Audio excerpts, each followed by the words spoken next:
तिळगुळ घ्या आणि गोड गोड बोला।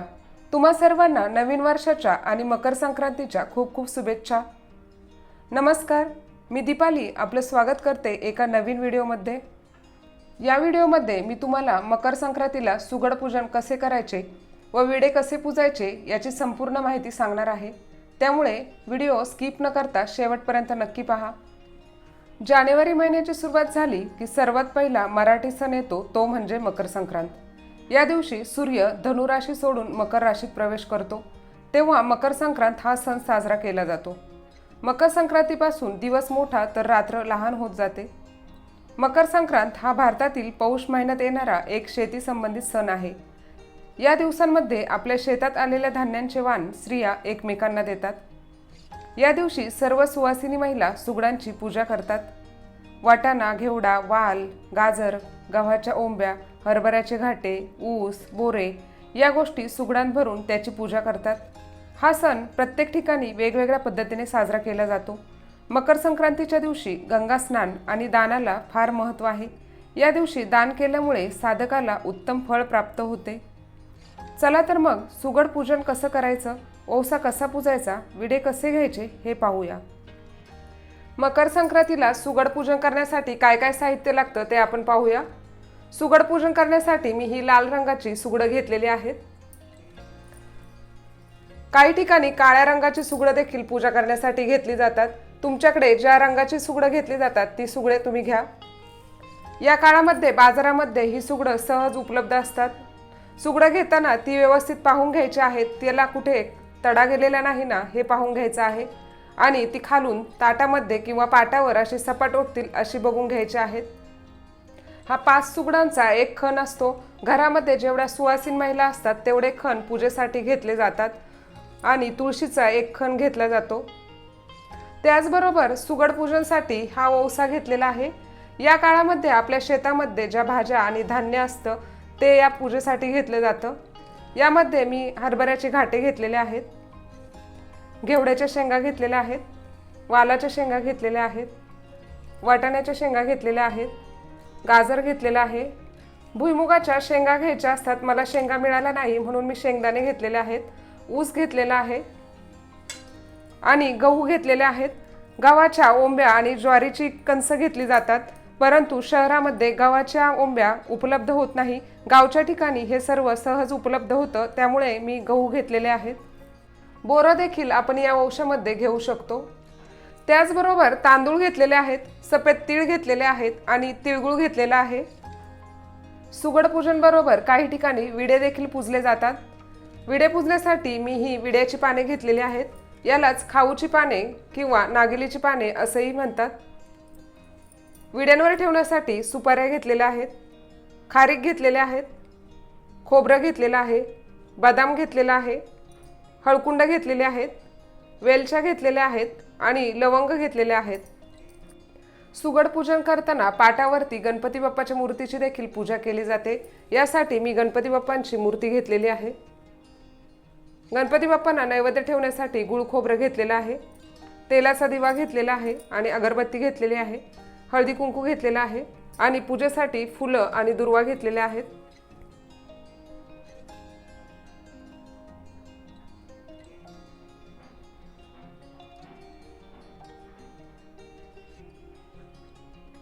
सुगडांची पूजा करण्यासाठी मी या ठिकाणी एक पाट घेतलेला आहे आणि पाटावरती लाल रंगाचं वस्त्र अंथरून घेतलेलं आहे। सर्वप्रथम पाटावरती दिवा लावून घ्यायचा आहे। पाटावरती थोडेसे तांदूळ ठेवायचे आहेत आणि तांदळावरती तेलाचा दिवा ठेवायचा आहे। दीप प्रज्वलन करून घ्यायचा आहे। शुभं करोति कल्याणम आरोग्यम धनसंपदा शत्रुबुद्धी विनाशाय दीपक ज्योती नमस्तुते। दिव्याला हळद कुंकू आणि अक्षता वाहून घ्यायच्या आहेत।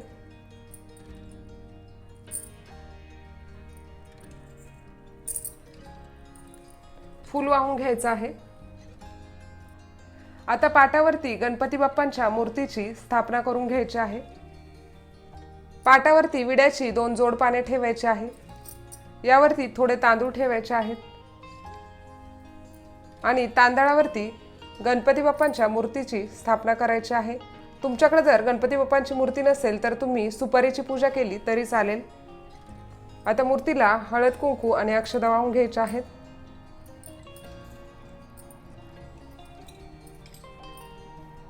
फूल वाहून घ्यायचं आहे. दुर्वा अर्पण करून घेऊया. त्याचप्रमाणे गणपती बाप्पांच्या मूर्तीला गुळ खोबऱ्याचा नैवेद्य ठेवून घेऊया. वक्रतुंड महाकाय सूर्यकोटी समप्रभ निर्विघ्नं कुरु मे देव सर्व कार्येषु सर्वदा. आता पाटावरती 5 ठिकाणी तांदळाच्या राशी लावून घ्यायच्या आहेत. यावरती आपल्याला सुगडांची पूजा करायची आहे.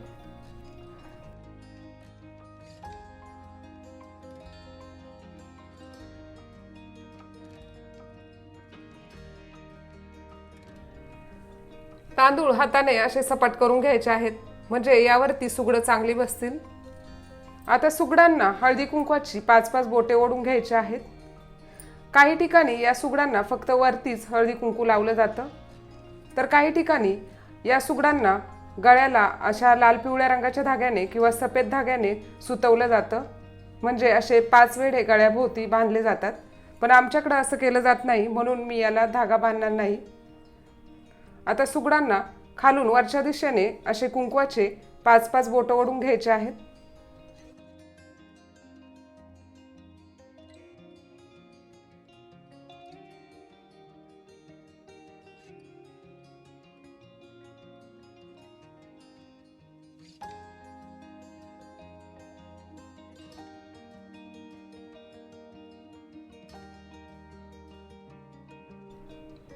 आता हळदीची 5 बोटे ओढून घेऊया.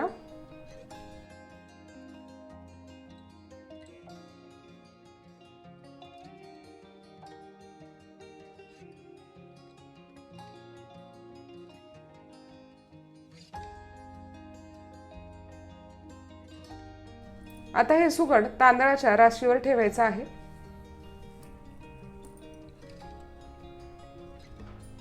या प्रकारे मी सर्व सुगडांना हळद कुंकाची बोटे ओढून घेतलेली आहे आणि ही सुगडं तांदळाच्या राशींवर ठेवलेली आहे.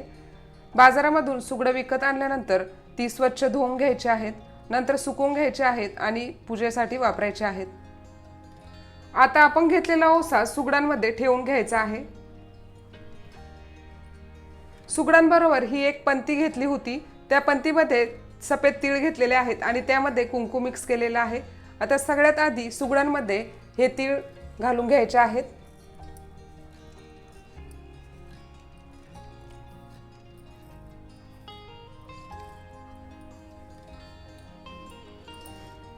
यानंतर वाटाण्याच्या शेंगा ठेवायच्या आहेत.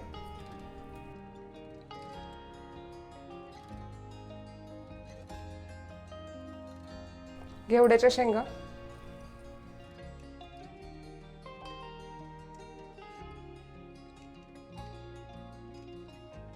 वालाच्या शेंगा ठेवायच्या आहेत.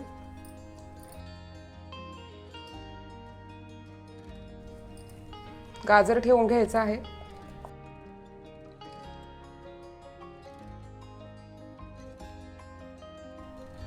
ऊस ठेवून घ्यायचा आहे.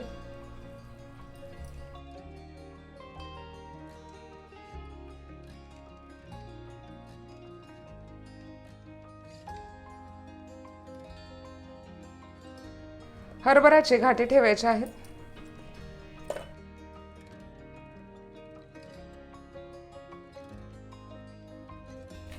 शेंगदाणे ठेवून घ्यायचे आहेत.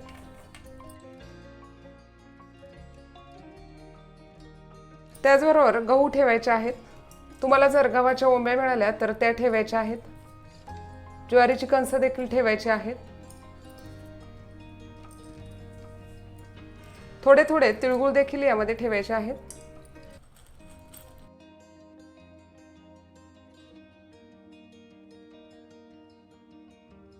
तुम्ही जर तिळाचे लाडू बनवले असतील तर ते देखील तुम्ही सुगडांमध्ये ठेवू शकता. आता सुगडांना हळद कुंकू वाहून घ्यायचं आहे.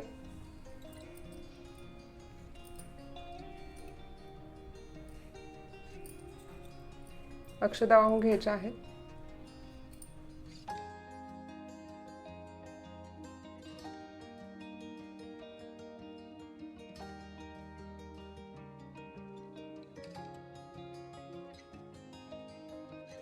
एक एक फूल वाहून घ्यायचं आहे.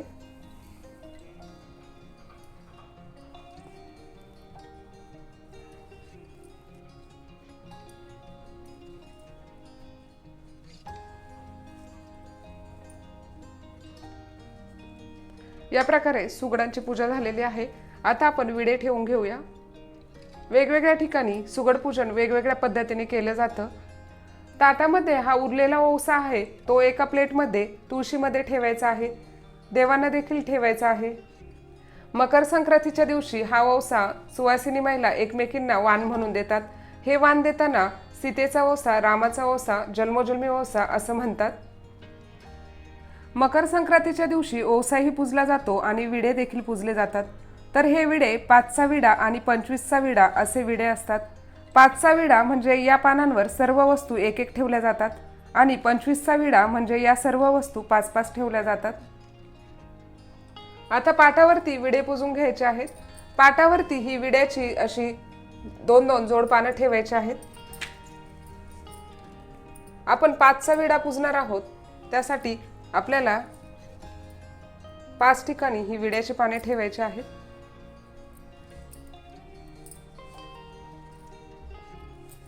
आणि हा एक सर्व देवांचा विडा ठेवायचा आहे। आता या पानांवर एक एक सुपारी ठेवायची आहे।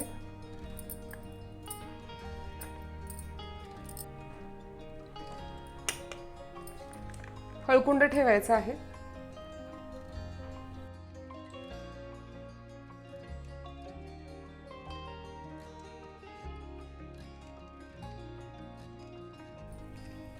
खारीक ठेवायची आहे।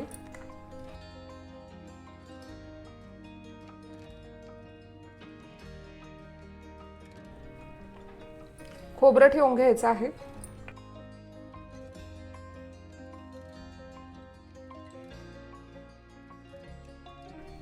बदाम ठेवून घ्यायचे आहेत।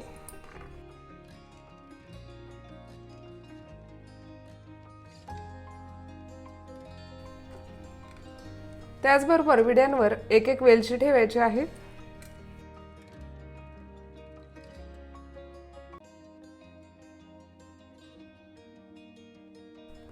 एक एक लवंग ठेवायचे आहे।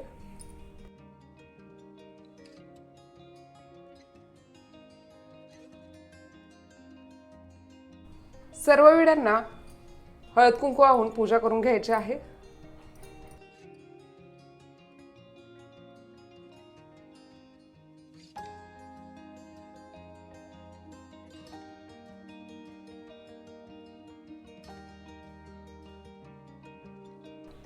एक एक फूल वाहून घ्यायचं आहे।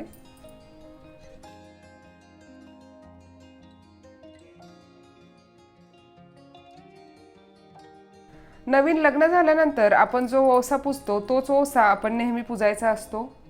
आता एका वाटीमध्ये तिळगुळ भरून ती वाटी पाटावरती ठेवायची आहे आणि या पंतीमध्ये तीळ ठेवलेले आहेत, ती पंती देखील पाटावरती ठेवायची आहे। मकर संक्रांतीला जर पुरणपोळी बनवली असेल तर पुरणपोळीचा नैवेद्य सुगडांना ठेवायचा आहे। अगरबत्ती लावून सुगडांना ओवाळून घ्यायचं आहे। अशा प्रकारे आपली सुगडांची पूजा आणि विड्यांची पूजा झालेली आहे। या प्रकारे मी पाटाभोवती छानशी रांगोळी काढून घेतलेली आहे। मकर संक्रांतीच्या दिवशी आपण कोणकोणती कामे करायची आहेत तर मकर संक्रांतीच्या दिवशी सकाळी लवकर उठून तिळाच्या पाण्याने आंघोळ करायची आहे। म्हणजेच आंघोळीच्या पाण्यामध्ये काळे तीळ व गंगाजळ टाकायचे आहे आणि या पाण्याने आपण आंघोळ करायची आहे। असं केल्याने आपल्याला सूर्यदेवाची कृपा प्राप्त होते आणि आपल्या कुंडलीतील ग्रहदोष दूर होतात। त्यानंतर सूर्यदेवाला अर्घ्य द्यायचा आहे।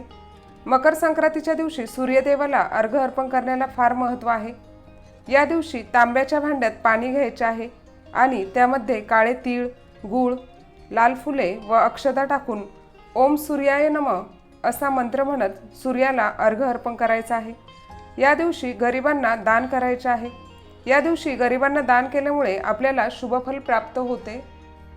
तर अशा प्रकारे मी या व्हिडिओमध्ये मकर संक्रांतीविषयी सर्व माहिती दिलेली आहे। व्हिडिओ कसा वाटला ते कमेंटमध्ये नक्की कळवा। व्हिडिओला लाईक करा आणि तुमच्या मित्रमंडळी व नातेवाईकांसोबत शेअर करा। चॅनलवर नवीन असाल तर चॅनलला नक्कीच सबस्क्राईब करा। चला तर भेटूया पुढील नवीन व्हिडिओमध्ये। धन्यवाद।